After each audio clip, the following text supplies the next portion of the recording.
como que a gente pode associar tecnologia com educação e de uma forma muito lúdica, né? Você lembra, né? Os robôs, os drones, a gente trouxe até na CSP também, realidade virtual. a realidade aumentada, né?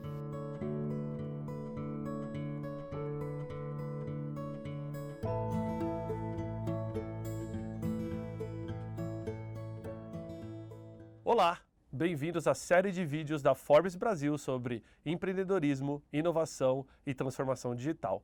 Eu sou o Thiago Alves e hoje eu recebo aqui no estúdio da Forbes Alexandre Garcia, presidente do Seulep Brasil. Alexandre, é um prazer recebê-lo aqui hoje com a gente. Thiago, prazer enorme estar aqui contigo para a gente comentar hoje um pouquinho aqui sobre esse mundo de empreendedorismo e inovação que o Seulep, né, e eu acredito muito, que é o que a gente está vivendo, e a gente tem uma importância muito grande como protagonista e pioneiro nesse processo. Não, você sabe, Alexandre, que o mercado de ensino, né, toda a indústria do ensino, ela passa, digamos assim, por pouca inovação, né? Você pensa bem, hoje a gente ainda tem crianças na escola sentadas da mesma forma que era há 500 anos atrás, há milhares de anos atrás. Mas antes de entrar nesse tema, eu tenho certeza que tem bastante novidade para a gente de como vai ser a educação no futuro. Queria explorar um pouquinho como que é a inovação numa empresa que tem mais de 50 anos, que é o caso do Seulep. Vocês têm cultura de inovação, é algo que teve que construir, e como que é isso no dia a dia para vocês? O Seulep ele foi fundado, né, em 1967, então a gente tem 53 anos de tradição.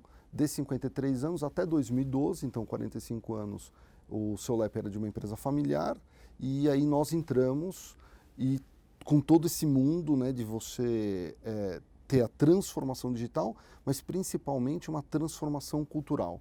O Seulep é uma empresa com uma cultura muito forte, com pessoas que estão há mais de 30, 35 anos na companhia. Por exemplo, agora em 1º de novembro a gente teve a nossa convenção no Seulep e eu premiei uma funcionária que tem 50 anos do Seulep, que é responsável pela toda a área de Cambridge, todo o relacionamento com Cambridge lá no Seulep. Então, 50 anos.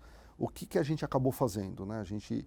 Todas as novas entradas de funcionários foram o que a gente chama do pessoal mais novo, e essa miscigenação, essa mistura, né, das culturas, né? Uma cultura muito forte do Seulep, uma cultura mais jovem, digital, acho que foi chave para tudo que a gente está fazendo lá no Seulep, porque a gente acredita que a diversidade ela é fundamental para a criatividade. E isso a gente acabou surfando essa onda com essa estratégia. E você provavelmente tem todas as gerações de trabalho lá, os millennials, a geração Y, os baby boomers. Esse pessoal se dá bem? Como é que é no dia a dia? Sim, é muito bacana, porque eu acho que por trás também nós somos uma escola. Então já tem essa cultura arraigada em todo mundo de ensinar tolerância a erro, de aprendizado, os trabalhos serem feitos pela soma dos esforços de cada um, né? E esses grupos, né, os grupos do pessoal mais velho, então a gente tem funcionários Seulep com mais de 80 anos de idade, plenamente ativos, speakers internacionais, e temos jovens de 17, 16 anos, que a gente tem um programa de estágio muito bacana lá, de aprendizes, né, na verdade. E dá muito certo, mas acho que essa cultura de sermos uma escola favorece muito toda essa troca de informação, essa troca de expertise, know-how, e cada um ajuda o outro, né? Eu acredito que seja interessante também para vocês, por exemplo, conhecer o que o mundo está fazendo, né? Apesar da gente pensar e saber que no Brasil falar uma segunda língua é necessidade, né? Não é, deixou de ser um diferencial, é necessidade, o mundo cada vez mais globalizado. Como você, Alexandre, todo o Seulep busca no mundo assim inovação? Vocês viajam a outros países, conhecem outros modelos, trazem para cá, como que é? Sim, a gente tem duas coisas. A gente naturalmente já participa muito de fóruns internacionais com relação à língua inglesa, né? A gente participa de forma ativa, inclusive, e a gente também adotou uma postura de formação de parcerias estratégicas com grandes players internacionais de tecnologia. Então, tem uma parceria muito relevante com o pessoal do Facebook, na Estação Hack. Legal. A gente tem uma parceria muito grande e importante com a Apple nos nossos cursos de programação e também de todo o ferramental digital high-end dentro das nossas unidades, e National Geographic, dentre outros, né? E a National Geographic, os nossos cursos novos de Kids e Teens. Então, a gente viaja muito e está muito antenado. Eu tenho muito essa preocupação de estar bem atualizado com o que está vindo, o que todo mundo está pensando lá para frente, né? E o que está sendo testado no mundo, acompanhar, e a formação dessas parcerias estratégicas nos deixa muito bem posicionados com relação ao acompanhamento de tecnologia do que está acontecendo e do que está por vir. E assim, o Brasil está para trás dos outros países quando o assunto é ensino, especificamente de uma segunda língua. Como é que a gente está posicionado hoje? O Brasil está bem para trás, né? Então, quando a gente olha educação no Brasil, a educação brasileira ela é analógica, né? Então, você tem, isso é feito desde 1500 lá com os jesuítas. Da mesma forma. São sala de aula, as carteiras, o tabladinho, o professor em cima, a lousa, giz, 90%, 95% é assim. Também temos um gap muito grande das pessoas falarem inglês no Brasil, que tem um certo nível de fluência, o número é 2, 3%, então é muito pequeno, né?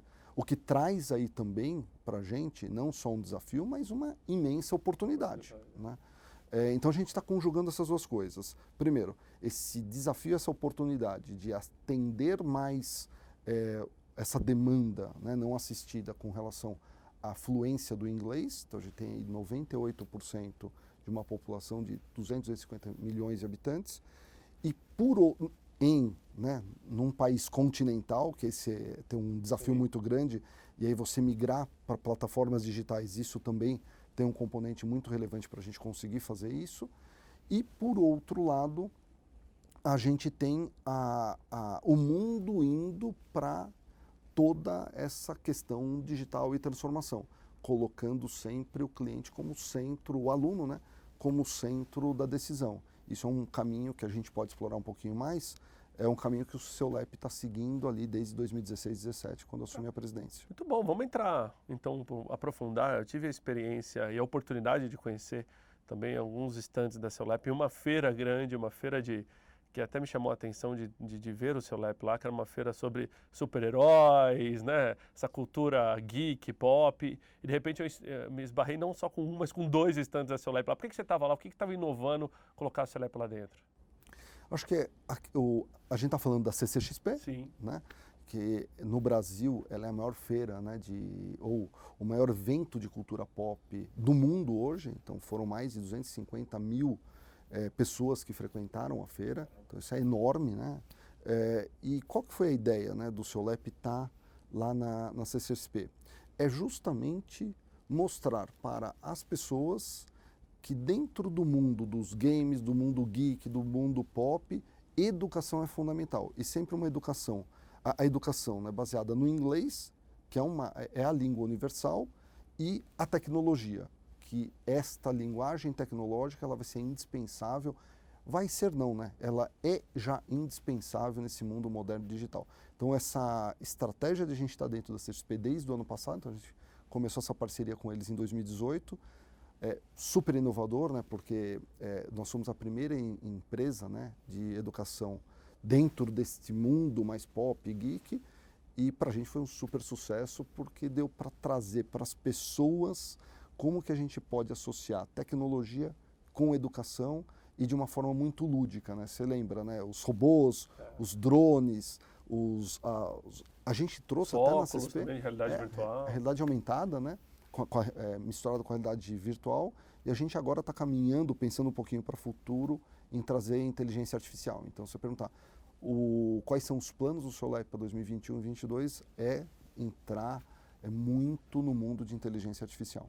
Não, eu acabo me conectando muito com esse tema. Muita gente me pergunta como eu aprendi inglês. Eu sempre brinco que eu aprendi inglês jogando videogame, assistindo filme naquela época com inglês legendado em inglês.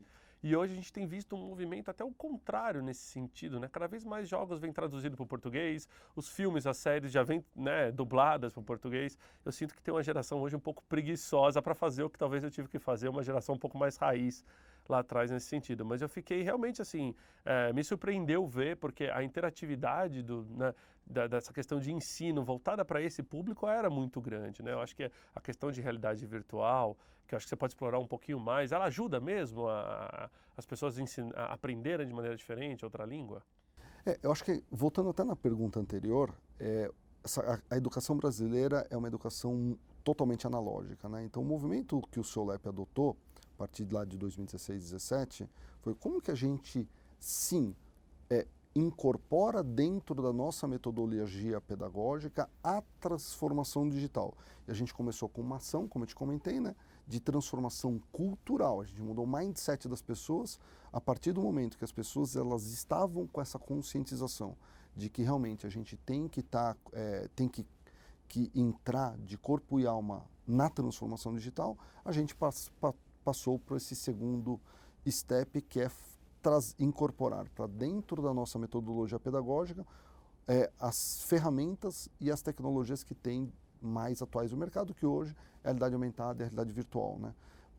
Um componente importante que eu sempre brinco não é só trazer o smartphone, não é só trazer o tablet, não só o equipamento.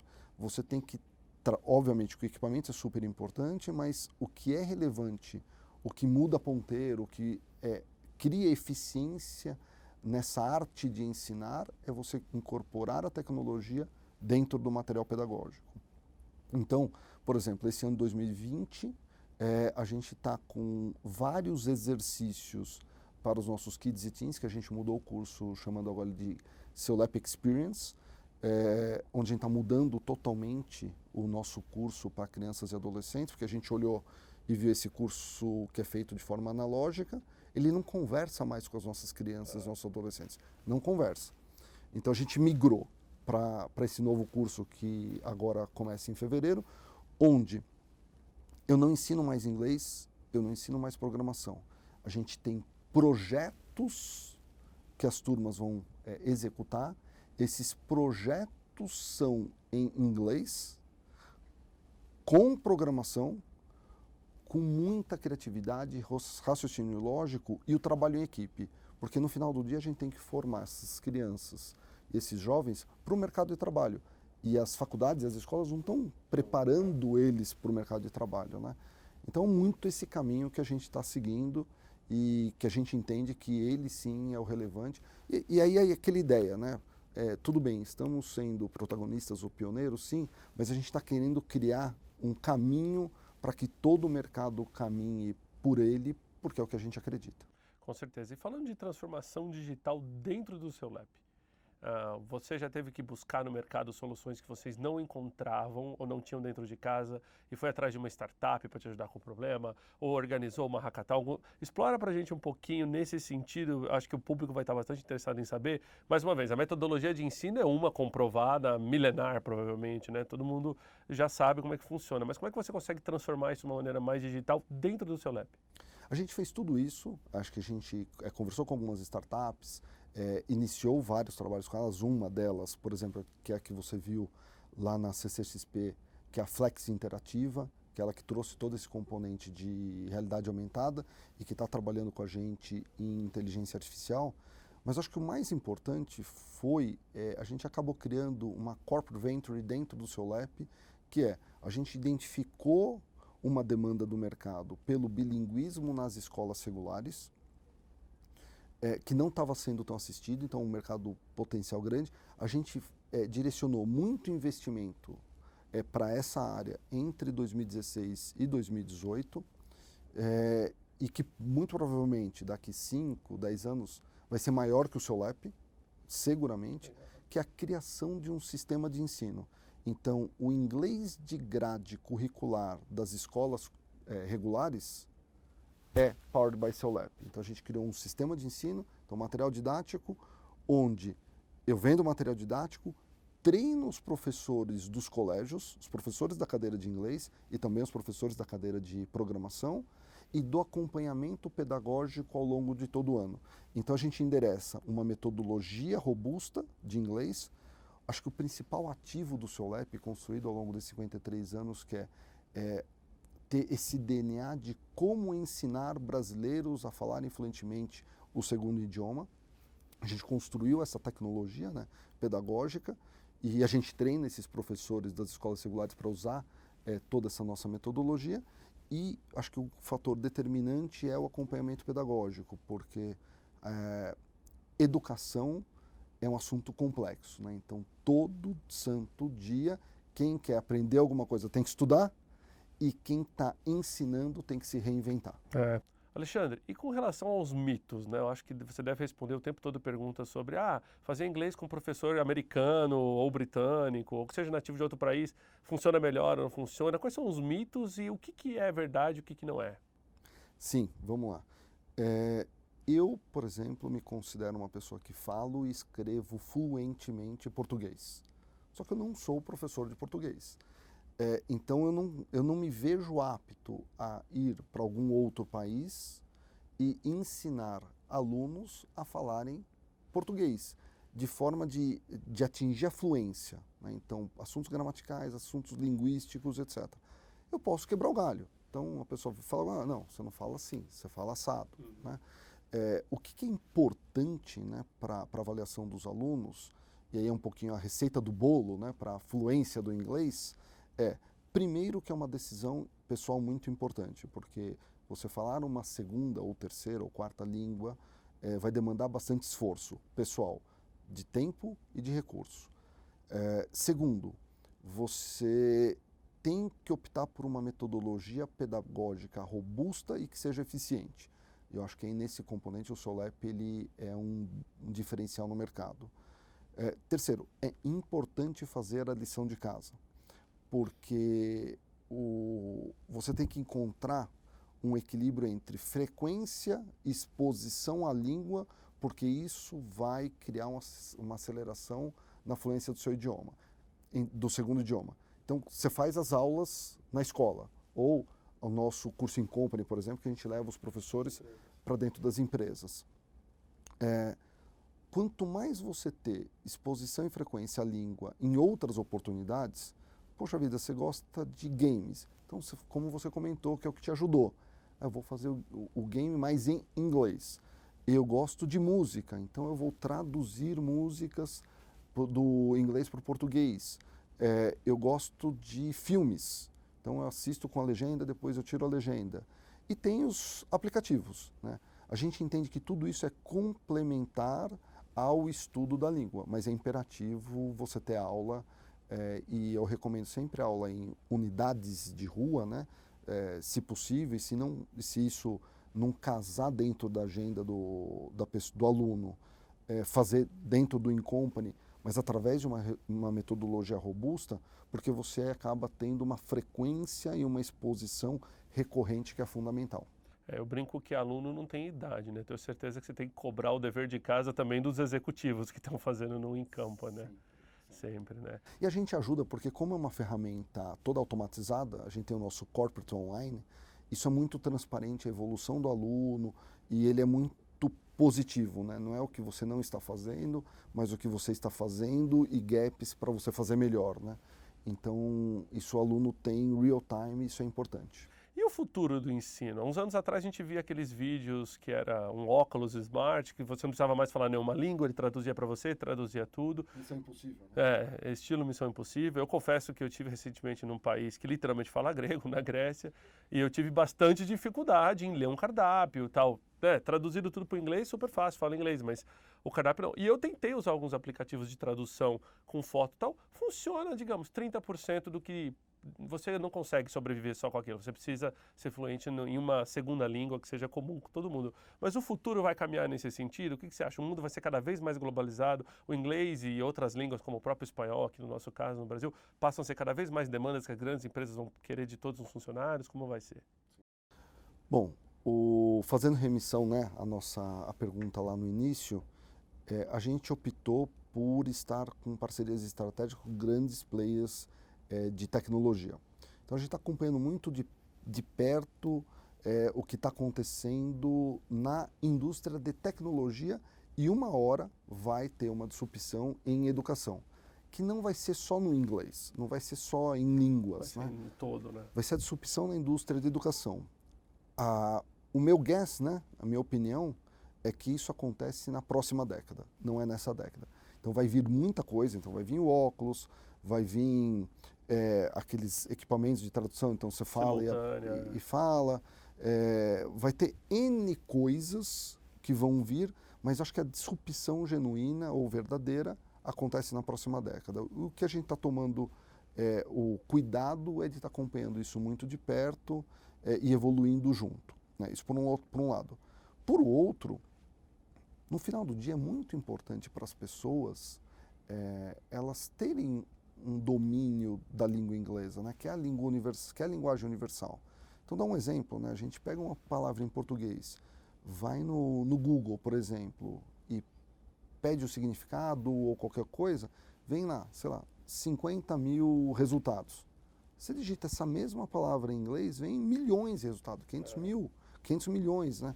Então, abre muito a mente, o inglês, ele facilita muito você crescer como pessoa, crescer como profissional. Então, na década ainda de 20, vai ser imperativo as pessoas estarem com o inglês afiado. E por último, antes da gente entrar na questão de empreendedorismo na sua carreira, Alexandre, intercâmbio. Quais são os mitos em cima de intercâmbio? E é uma tendência ainda, eu acho que foi um grande, digamos assim, entre os anos 2010, 2015, todo mundo queria fazer intercâmbio, de repente veio a crise, já não ficou tão fácil fazer intercâmbio, o câmbio não ajudou, mas agora parece voltando a ser não uma novidade, né? Voltando a ser algo que as pessoas têm buscado. Como você vê o intercâmbio? A gente vê de forma muito positiva, inclusive na nossa grade de cursos, são 12 módulos, desde o básico até o avançado, são 4 básicos, 4 intermediários e 4 avançados. A gente indica para os alunos que aqueles que tiverem a condição financeira e a condição de tempo para fazer um intercâmbio e ficar fora, a gente fala, olha, aqui você vai aproveitar mais nesses momentos, tá? Então, é importante, mas desde que esteja dentro de um planejamento de estudo. Então, o que muitas vezes acontece, a pessoa não está estudando, aí ela precisou, eu vou ficar um mês fora estudando inglês. Isso não ajuda muito, então, porque ela não está aprendendo. Então, ela está colocando uma pílula muito forte num momento que vai ter o seu efeito naquele momento e depois vai acabar. O que a gente entende, recomenda e acompanha muito com os nossos alunos é que o intercâmbio ele esteja, sim, inserido num planejamento de estudos. Eu posso até compartilhar a minha experiência pessoal, que eu fiz intercâmbio com um grupo que estudava comigo no Brasil. A gente só falava português no intercâmbio, né? Porque a chance de conhecer outras pessoas e outras culturas, nós tínhamos. Mas quando você voltava para o hotel, você basicamente estava com amigos e você acabava falando português. Poderia ter aproveitado mais se tivesse, talvez, realmente, como você disse, aberto a mente. Mas faz um certo tempo, né, gente? Então, hoje tudo bem, está perdoado. Agora, Alexandre, voltando um pouquinho assim, como gestor, como empreendedor, afinal de contas você está numa posição que eu brinco, é uma das posições mais solitárias que tem, que é o cargo de CEO, né? Mas como você olha para dentro de casa, como é que você cuida do teu pessoal? E eu tenho uma dúvida, assim, todo mundo na seu lab tem que entrar fluente em inglês, como é que vocês tratam isso? Vamos lá, vou responder a segunda primeiro. Não, obviamente que a gente tem o nosso corpo pedagógico, então, desde os professores, coordenadores pedagógicos, gerentes de unidade e a minha unidade central pedagógica, essa não só é fluente, como são speakers internacionais e super certificados, né? O resto, então, a outra metade da banda, não, a gente até, inclusive, no nosso processo de seleção, é um dos componentes que a gente até prefere não ter o inglês, porque para a gente é um diferencial para esse colaborador ele vir fazer seu lab, inglês testa a metodologia com ele mesmo, por exemplo. Ele ajuda, retroalimenta, ele se sente prestigiado. Eu acho que tem muitos bons nessa mecânica que a gente está fazendo, mas obviamente isso não é uma condição, né? Não falar inglês, né? Sim. Então, se tiver um profissional bom que a gente está buscando e fala inglês, porque o RH contrata, teria dificuldade para explicar isso no currículo da vaga, né? Contrata o seu app, mas não pode falar inglês. Exatamente. E com relação à dinâmica, é exatamente isso, né? Acho que a posição de CEO ela é uma posição bastante inglória até, porque você está muito isolado e você diariamente tem que ser desafiado por todo lado. Então, desde o acionista até todo o mundo de stakeholders, né? Então, os clientes, o nosso público interno, a gente tem que pensar muito para frente, né? Como que a indústria que a gente vai caminhar no futuro e a gente já preparar este caminho antecipadamente. Então, eu brinco, né? Você tem que sempre estar 2 passos do xadrez para frente, né? E sozinho, né? Então, como é que eu procuro, né? Primeiro, participar de bastante fóruns de CEOs, conversar muito com outros CEOs, de estar junto com eles e dividir de forma muito humilde e transparente os meus dramas, né? Então, ouvir muito. E internamente é delegar e as reuniões de one-on-one e tá muito na ponta, né? Eu brinco que geralmente a matriz ela é o Pentágono, mas tudo está acontecendo lá no Afeganistão, que é onde a operação está rolando, né? Que no nosso caso são as nossas unidades de rua, as nossas unidades in school. E lá no Afeganistão tem uma coisa que no Pentágono não tem, que é a temperatura. E a temperatura é muito importante na tomada de decisão. Então eu procuro também estar muito na operação para também dividir e entender os desafios e a gente virar um facilitador interno. E hoje, já há 5 anos à frente do seu LEP, conta um pouquinho do Alexandre, carreira do Alexandre, como é que você foi se desenvolvendo. Acho que o pessoal vai estar interessado em saber um pouquinho e também conta as dicas, se você quiser dar dicas aí para os espectadores, temos do que eles podem, onde não errar ou o que errar, né? Eu acho que a dica do que errar é muito bom também. Sim. Bom, vamos lá, eu comecei a minha carreira em auditoria e consultoria na área tributária. Caramba! Sim. Depois de 7 anos surgiu uma oportunidade na KPMG, na área de tax planning, né, de planejamento tributário. Eu sou economista de formação, isso foi um componente bastante importante na época.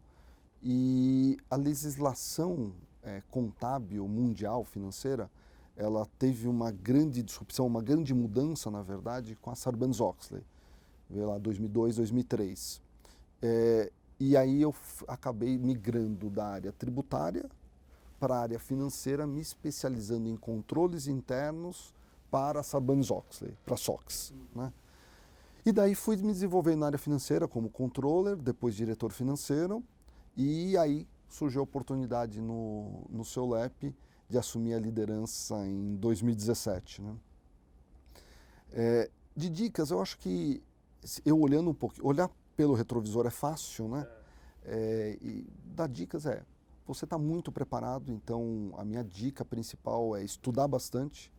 Você tem que estar preparado, é importante. Eu acredito muito no trabalho duro, você trabalhar bastante, se esforçar, ir atrás, não ter medo de errar. E aí o medo de errar é errar você seguindo a sua intuição, trabalhando bastante, estando preparado, vai.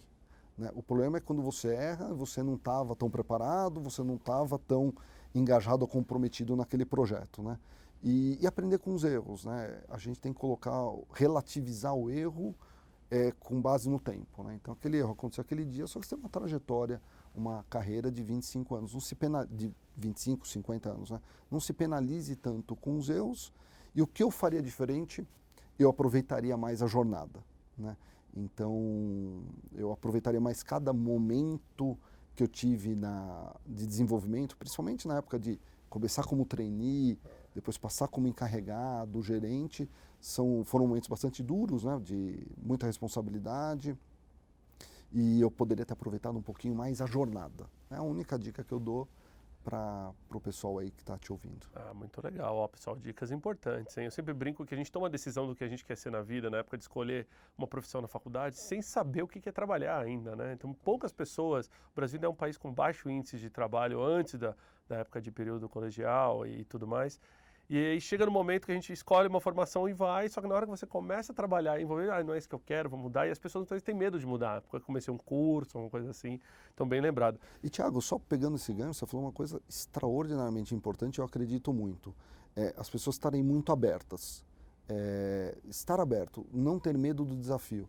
Se alguém, né, o teu superior ou a empresa ou alguma oportunidade acabou surgindo de você fazer alguma migração de área, poxa, se você sentir que aquilo conversa com você um pouquinho, mesmo que você não tenha competência técnica para aquilo, tenha atitude de se jogar. Sim. Vai, porque eu acho que isso é muito importante. Muito bom. Então, só para fechar, antes de você vir, sem você saber, eu dei uma pesquisada em alguns fóruns internacionais aí sobre como seria a educação nessa nova década, essa década que se inicia agora em 2020. E eu acho que, basicamente, quase tudo que você comentou aqui era o que foi, ó, More Immersive Education, como a gente está falando com o presidente do seu LEP, nós vamos fazer em inglês aqui, tá, pessoal? More Immersive Education, mas uma educação mais imersiva, exatamente na linha do que você falou, de estar com novas tecnologias, estar envolvendo as pessoas, escolas mais automatizadas, que você passou muito bem por esse ponto.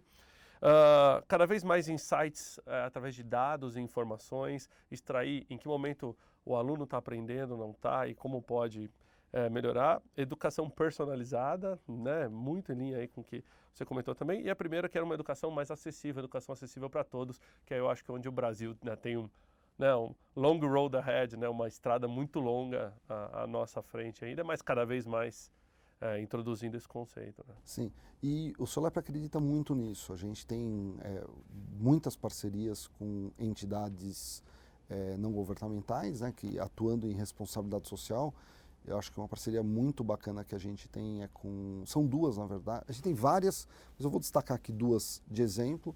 Uma que é com o Facebook, que é na Estação Hack, é para a comunidade carente. Legal. Então, onde a gente ensina esses jovens a desenvolver aplicativos, um curso de um mês. E a gente ensina também jovens a falar inglês instrumental. Curso de um mês, em que eles, após esse um mês de curso, eles saem com um certificado do Facebook e do Solep que ele fez, ou desenvolvimento de aplicativos, ou inglês. E eu acho que isso é muito importante, porque a gente vê, a gente imagina o seguinte, o pessoal do RH recebendo um jovem de comunidade carente, mas que tem um currículo e ele conta, poxa, fazia curso lá no Facebook do Solep, porque eu estou preocupado com o meu crescimento profissional. É um profissional diferenciado que só não teve oportunidade. Então a gente está muito atento a essas iniciativas. E o outro é o CEAP, que é uma escola em Pedreira, um bairro bastante pobre de São Paulo, em que a gente está agora entrando com o nosso sistema de ensino de inglês lá, do nosso lado de forma gratuita. A gente está treinando os professores e estamos nos engajando muito nesse projeto, que é um projeto muito bonito. É isso, a gente precisa, como empresários e como executivos, né, liderando as companhias, ter muito, como que a gente consegue contribuir genuinamente para que a gente tenha uma educação melhor. E a gente tem que fazer a nossa parte. Contar só com o governo é importante, é o dever primário deles, mas eu acho que nós, né, como executivos e empresários, também temos que estar juntos nessa empreitada. Muito bom. Isso aí, pessoal. Super conversa aqui com o gigante Alexandre Garcia, presidente do Solep no Brasil. Alexandre, prazer recebê-lo no estúdio da Forbes. Muito obrigado pela presença. Obrigado, Thiago. Conte comigo.